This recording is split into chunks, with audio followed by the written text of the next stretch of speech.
Un dirigente histórico de la izquierda de nuestro país, con el señor Jorge Altamira, que va como candidato a diputado nacional en la provincia de Buenos Aires por la política obrera lista 322. Buen día, Jorge, ¿cómo está? ¿Qué tal? ¿Cómo está? Muchísimas gracias por llamarme. Buenos días. Gracias por atendernos. Bueno, Jorge, cuéntanos un poquito qué representa esta lista y el hecho de por qué la gente tendría que apoyar a la izquierda, a su figura, ¿no? Una persona que usted tiene ya bastante historia dentro de lo que es este partido político. Bueno, muchas personas se formarán un juicio para votarnos a nosotros, precisamente también en función de una trayectoria. Ajá. Porque hay trayectorias que espantan y hay trayectorias que atraen. Pero en este momento el país vive una circunstancia histórica única por el inmensísimo nivel de pobreza que hay, por la falta de empleo, salarios muy bajos y una jubilación que es francamente miserable. ¿Quién atiende esto? No lo atiende nadie, porque el gobierno se apresta a firmar un acuerdo con el FMI. El macrismo reivindica la política del gobierno anterior que arruinó en 4 años a tantísimas personas, y en oposición a esto nosotros levantamos un programa muy elemental, que el salario mínimo sea igual al costo de la canasta familiar. El INDEC lo calcula en 140.000 pesos. Hoy un salario mínimo es de 28. Sí. Es impresionante. Sí, una locura. Es decir, que un trabajador gana el 20% de lo que le cuesta vivir. Y no le digo a los jubilados, que están en 26.000 pesos, un 80% de los jubilados está en ese nivel, en momentos en que el gobierno se apresta a llegar a un acuerdo con el FMI y ha acordado que ese acuerdo sea respaldado, refrendado por el Congreso Nacional. Ahora, le hago le hago una consulta, Jorge. Usted cuando habla de estos números, de la pobreza, de los jubilados y demás, la pregunta que se me ocurre hacerle es, ¿hay alguna manera de darle una solución, de mejorar los salarios, de mejorar las jubilaciones? ¿El Estado puede ahorrar desde algún lugar para poder invertir más? Porque también esto va de la mano de que hay que crear fuentes de empleo, ¿no? Y empleo genuino. ¿Cuál es la propuesta de la lista que usted representa de la izquierda? Bueno, mire, el problema es muy fácil. ¿De dónde saca el gobierno el dinero para pagarle a los acreedores internacionales tasas usureras? O ahora con el Fondo Monetario Internacional, que fue un préstamo que se dio para vaciar económicamente a la Argentina. ¿Qué quiero decir? Toma dólares para que los pueda sacar del país y que quede una deuda. Nada de eso beneficia a los trabajadores. Eso fue una especulación financiera de grandes grupos económicos. Si uno tiene en cuenta la situación dramática del pueblo, ese dinero no puede seguir yendo al exterior, tiene que invertirse en la Argentina. En una palabra, estamos en contra del acuerdo con el FMI, somos partidarios de no pagar esa deuda externa usuraria, porque entre un chico desnutrido y un ricachón al cual le pagamos la deuda, me quedo con el chico desnutrido. Esta es una ecuación elemental. Es increíble que todavía se pueda discutir esto. Es increíble. Porque entonces, ¿quién representa al país acá? Efectivamente no lo representa nadie. Le quiero hacer una observación que poca gente conoce este dato. De esta deuda usuraria, el 40% está en manos de argentinos, es decir, de capitalistas, de bancos, de empresas argentinas. El 40%, el 60% es de fondos internacionales.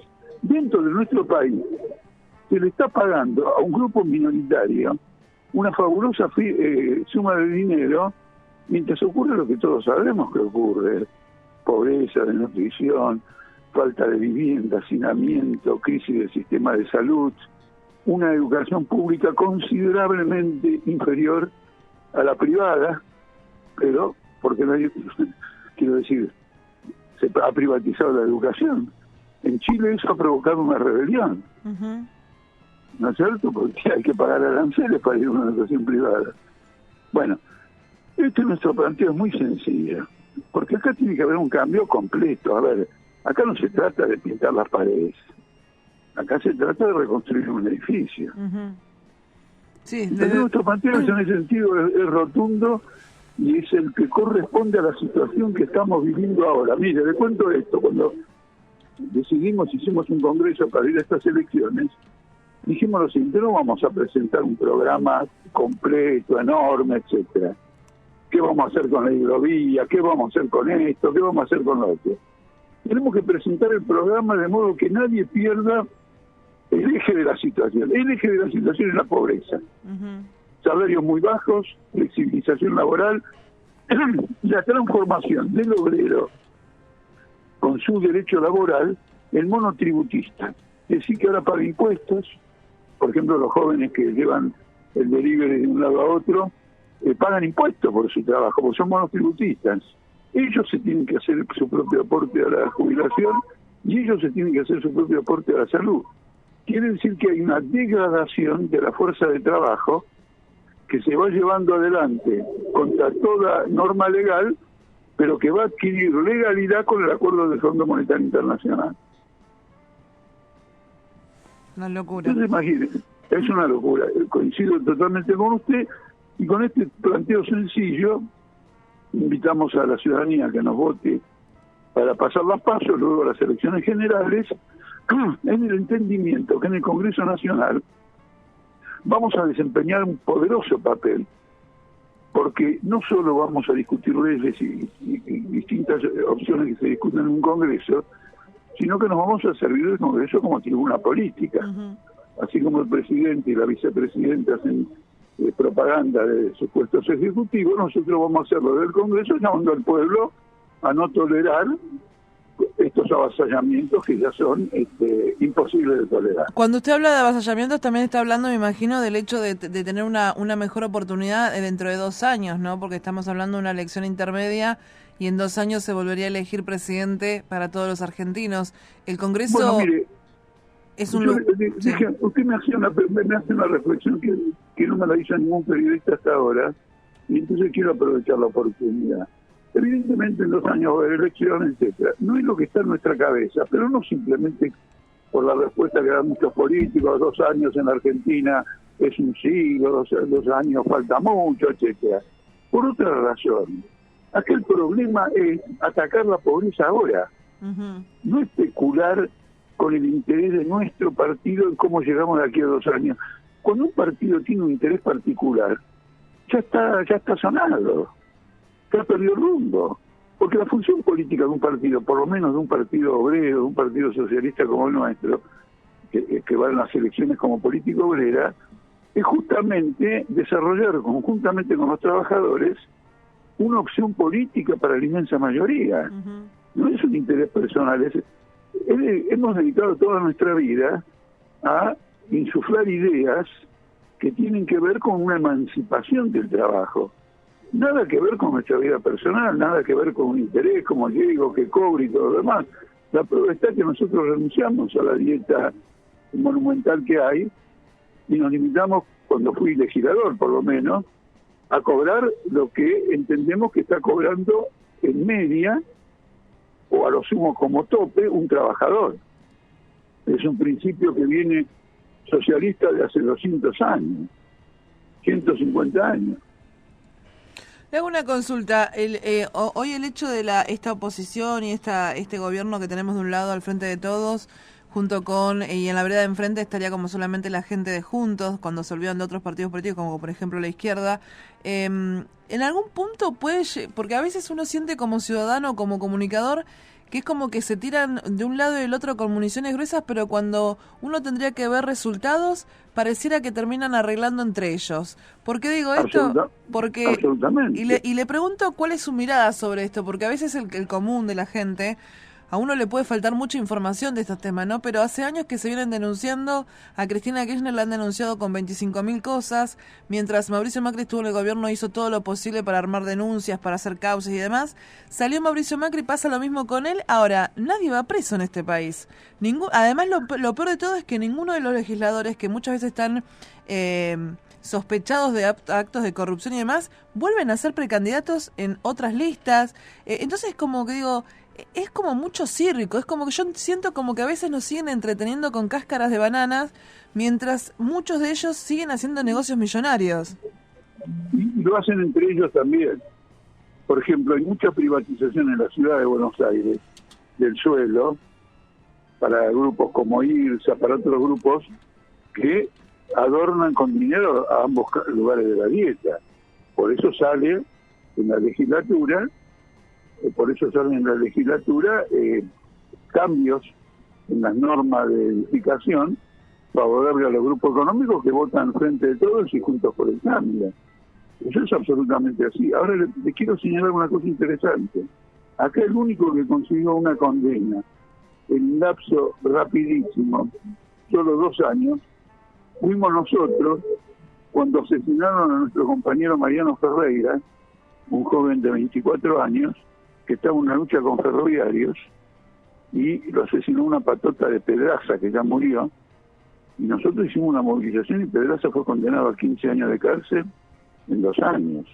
Entonces usted tiene que entender que también, mientras otros se encubren recíprocamente, cuando hay cuestiones absolutamente fundamentales que nos afectan, nosotros intervenimos y obtenimos condenas de este tipo. Pero entre el Poder Judicial y el Poder Ejecutivo y Legislativo hay un maridaje, se nombran recíprocamente entre ellos, tienen círculos comunes, camarillas, etcétera.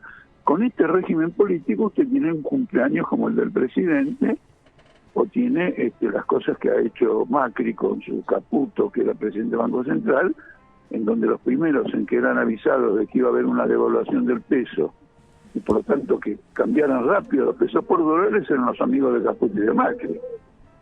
Entonces, este régimen tiene que terminar, por eso le hablo en los términos que le hablo. Sí, se entiende. No es ¿me entiende? No es caprichoso. Vemos nosotros como política obrera cuál es la realidad del país hoy, la miramos de frente, no la maquillamos de ninguna manera, en defensa de niños, niñas, trabajadores, mujeres y todo lo demás, hacemos este planteamiento político y damos una pelea. Esta pelea que damos, con independencia del resultado electoral, ya es de por sí valiosa. Porque, por ejemplo, ahora hablando con usted, con los oyentes que nos están escuchando, bueno, van a pensar lo que estamos diciendo. Después votarán de una u otra manera, pero cuando vean los resultados de un voto a favor de los partidos tradicionales, un resultado negativo, se van a acordar de lo que dijimos nosotros y eso es un avance en la conciencia del pueblo. De todos modos, si queremos acelerar las cosas, hay que votar por política obrera para que esto en el Congreso se debata, se discuta, se desenmascare. Que yo esto que le digo a usted por teléfono, lo voy a decir públicamente en el caso de ser electo diputado nacional. Es la oportunidad, entonces, por lo que usted dice, de dar un voto de confianza a la lista que usted representa. Recuérdeme el número de lista y el nombre de la lista. La lista es Política Obrera, lista 322. Eso es una provincia de Buenos Aires. Usted me está llamando de la provincia de Buenos Aires. La lista de la provincia de Buenos Aires nuestra es esa, Política Obrera, número 322. ¿Hay una oportunidad de salir de este pozo que estamos metidos como en la Argentina? ¿Se puede avisorar un mejor futuro si se pusieran de acuerdo y empezaran a hacer las cosas un poco mejor en este sentido que usted decía, ¿no? En vez de priorizar a los que nos tienen con la cabeza apretada contra el suelo, empezar a priorizar las verdaderas necesidades que tenemos en el país? Mire, eso es posible con 2 condiciones. Primero, romper con los intereses que controlan la economía y la sociedad argentina. Y segundo, con una intensa movilización popular. Miren las cosas que han logrado los chilenos. Hicieron una rebelión en el año, cuando fue 79, antes de la pandemia, reclamaron una asamblea constituyente. Esa asamblea constituyente se está desarrollando en este momento, el gobierno se opuso, fue derrotado en toda la línea, se abrió un curso que nadie esperaba, naturalmente en un conjunto de obstáculos.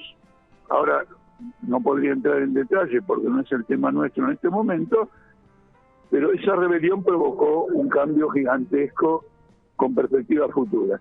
Entonces, romper con los intereses, romper con el FMI, decirle a los acreedores internacionales, muchachos, ustedes se forraron de guitas durante 40 años a costa de un pueblo que nunca vio un mango de lo que ustedes trajeron, o endeudaron o prestaron. No vemos un camino nuevo, una inversión nueva de nada, de 400.000 millones de dólares, cuando subió Alfonsín eran 40, ¿y quién lo va a pagar? Porque finalmente, acá hay una perversidad. Cuando un desocupado que no gana nada, salvo que tenga una changuita, entra a un supermercado, de lo que él compra, el 21% son impuestos que son para pagarle la deuda a los ricos. Sí, tal cual. Entonces quiere decir que le sacan plata hasta quien no la tiene. y es un desocupado. Esto Sí. tiene que terminar. Entonces, con conciencia popular, movilización popular y rompiendo con intereses que bloquean esta política, Argentina se dispara hacia el futuro, indudablemente. Bueno, veremos qué pasa con esta elección, ¿no?, que tenemos en las próximas semanas, con estas legislativas intermedias que tenemos las PASO y después las generales en el mes de noviembre. La gente tiene la libertad de poder elegir, ¿no? Y creo que hay que saber usar esa libertad responsablemente a la hora de entrar al cuarto oscuro. Jorge, ha Sí, sido un placer escucharlo, seguramente lo vamos a volver a entrevistar en los próximos días. Y bueno, como digo siempre, ¿no?, el hecho de fortalecer la democracia y de empezar a ver bien quién es quién para poder saber y elegir, creo que responsablemente, ¿no? Y no tomar la elección como algo que nos quita tiempo o que nos frustra un domingo, sino que es nuestro futuro, ¿no? El hecho del futuro de nuestros hijos. absolutamente. La democracia bien usada es un instrumento de emancipación. Tal cual. Jorge, muchísimas gracias, es un placer. Gracias a usted, buenos días. Hasta luego.